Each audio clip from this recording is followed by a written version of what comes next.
Okay, rain or shine, tuloy ang ating pagblablag dahil hindi mapipigilan ang kabutihan ni Jesus sa atin. Good morning everyone! Join me sa araw na ito. I-explore ko po sa inyo yung na-experience ko po kahapon. At ito ay talagang, alam nyo, pag ang isip po natin ay parang nadidifocus na sa kagandahang loob at kabutihan ng Diyos sa atin, si Jesus na mismo ang kikilos para tayo ay bigyan ng isang reminder.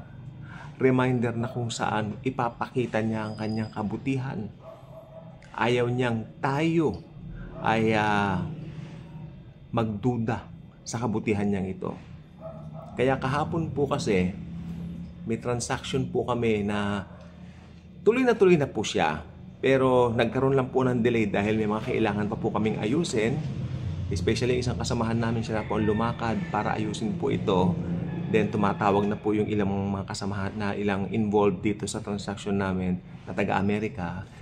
Sabi ko, hindi ko alam yung sasagot ko kung paano ba ganun-ganon. Talagang si Satanas, gumagawa siya ng paraan para magduda ako eh. Gumagawa siya ng paraan, ay hindi matutuloy yan, hala ka, ganun, mauulit yung dating nangyari, ganun. Hindi matutuloy yan, hala, ganun. Talagang siya ang gumagawa ng paraan. Then I pick the Bible. The Bible. The Holy Bible, the Word of Jesus Christ, no? I pick it up, opened it, napunta tayo dito. Yung balbas ko, sumasama yung balbas ko. Yan. Ano ba nakalagay dito? Let me read it. Sabi dito. Second, ano to? 2 Corinthians. Yung mga Bibles po ba kayo? Please. The Bibles. 2 Corinthians chapter 1 verses, umpisahan na po natin sa 18 hanggang 20. Verses 18 to 20. I need you to get your Bibles with you. Open it with me to 2 Corinthians. I love this. 2 Corinthians chapter 1 verses 18 to 20. Ito ang sabi ni Jesus sa akin. Umaga po kasi yun eh. Natutuwa ako sa kanya. But as God is faithful, okay? He opened this verse with God is faithful. But as God is faithful, our word to you was not yes and no.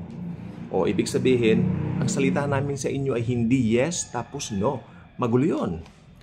Sabi niya rito sa 14, sa 14, for the Son of God, Jesus Christ, who was preached among you by us. Okay, nangangaral sila eh. Sila nangangaral ng grace.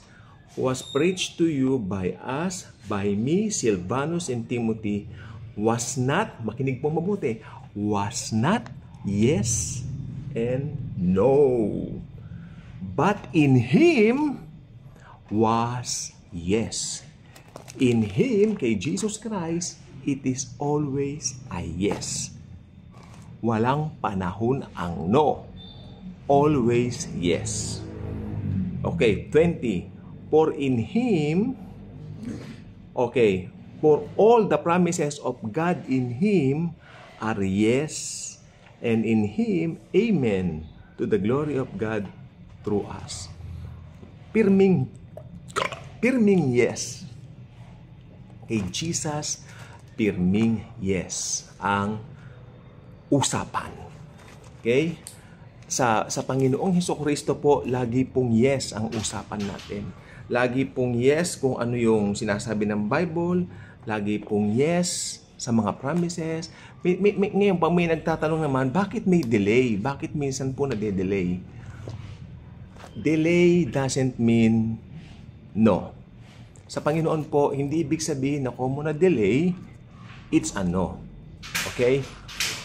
Yung akala mong delay, seemingly delay, akala mo delay, pero ang totoo po, wait. Pero lagi siyang yes. Kaya nung nabasa ko po ito kahapon, sabi ko, Lord, wala pong dahilan para magduda.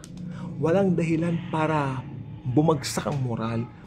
Walang dahilan para mag-isip ng negatibo. Dahil Lord, kung meron man ako nakikita rito sa Word of God, sa word mo, Panginoon. Yan ay mga pangako na punong-puno ng pangako. Pangako talaga na, punong-puno ng pangako na tiyak. Pag ang tao nangako, kadalasan napapako. Pero may isang tao na nagpapako para matupad ang pangako. That's Jesus. That's our Lord. Okay? But as God is faithful, our word to you was not yes and no. So kung Kristiyano ka, hindi maganda yung sasagot ka ng yes, then later on, it's a no. Pag Kristiyano ka, pag may gusto kang bilhin sa Shopee, kahit gaano ka mahal yan, mayroon kang faith, mababayaran mo, bibilhin mo. Hindi ka magdududa. Nag-check out na ako ng gusto kong item. May kamahalan pero gustong-gusto ko, binili ko pa rin. Diba? Because I have faith, darating na yung pera. Kaya po yan. Ang faith, you cannot compromise it with fear or with doubt. Okay? Gusto ni Jesus, happy tayo. Okay? Gusto ni Jesus, tayo ay punong-puno ng energy sa bawat araw. No? Dahil lahat ng pagdududa gawa ng dyablo, ni Satanas. Ayaw ni Jesus yon. Inom tayo. Iced tea.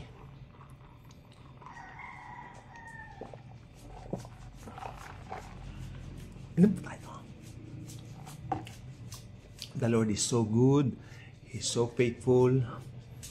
I can't thank Him enough for all of the promises na nakikita ko.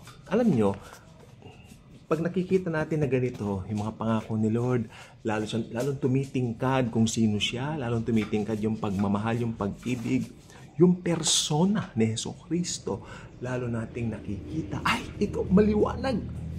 Ang Diyos natin ay buhay. Nagbibigay ng buhay sa mga tila namamatay ang pananampalataya. May mga Kristiyano po na tila namamatayan ang pananampalataya. Anong umiiral sa mga Kristiyanong gayon? Therefore, doubts, insecurities. Okay? Lahat ng yan, tanggalin mo. There's no need to feel insecure or to feel inferior to anyone or to anybody, especially to those unbelievers, because we are far above more than them because of Jesus. Pwede ba magyabang ang Kristiyano? Yes! Pwede magyabang ang Kristiyano kung ang ipagyayabang mo ay si Kristo Jesus na nagmamahal sa atin. Kay Jesus laging yes or no. Okay? Step out of faith. Lumakad tayo ng may pananampalataya. Tama na ang takot, tama na ang lungkot, tama na ang pagkabagot. Be happy. Always. I'm here to preach the real gospel. And the real gospel is to focus on Jesus sa ginawa niya sa cross. Nakaipit sa Bible ko, Marvel. Bumili kasi ako ng t-shirt eh. Halagang, ayan. Yes. Inipit ko sa Bible ko. Sabi ko, in Jesus name, makaka-shopping uli ako. Diba? Shopping. Stress reliever natin ng shopping sa biyaya ni Lord. Kung wala kang pera ngayon, darating may pera ka. Kristiyano tayo. Kung yung mga unbeliever, nakaka-shopping. Ikaw pa. Anak ka ng Diyos. Ano ka ba naman? Diba? Ano yan? Don't feel inferior. Feel superior because of Jesus alone. Okay? Tama na ang rehilyon. Sa rehilyon, nakalagay doon, iba ang pagkaunawa kasi nila eh. Si Jesus ang nahirapan para sa... Itong katotohanan yan. Si Jesus ang nag-suffer para tayo yumaman. 2 Corinthians 5:8, nandito rin po siya sa Bible na nakalagay po dito na siya ay naghirap para tayo yumaman. Kalooban ng Diyos ang yumaman tayo para maging pagpapala tayo sa iba. O yun lang po. Makita ko lang po, may siopaw ako.